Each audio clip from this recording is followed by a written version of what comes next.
সমস্যা নেই।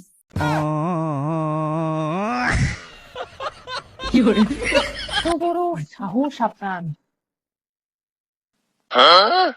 আমি ওখান থেকে এখানে উঠে আসলাম, তারপর আপনি আমার সাথে এরকম আচরণ করছেন?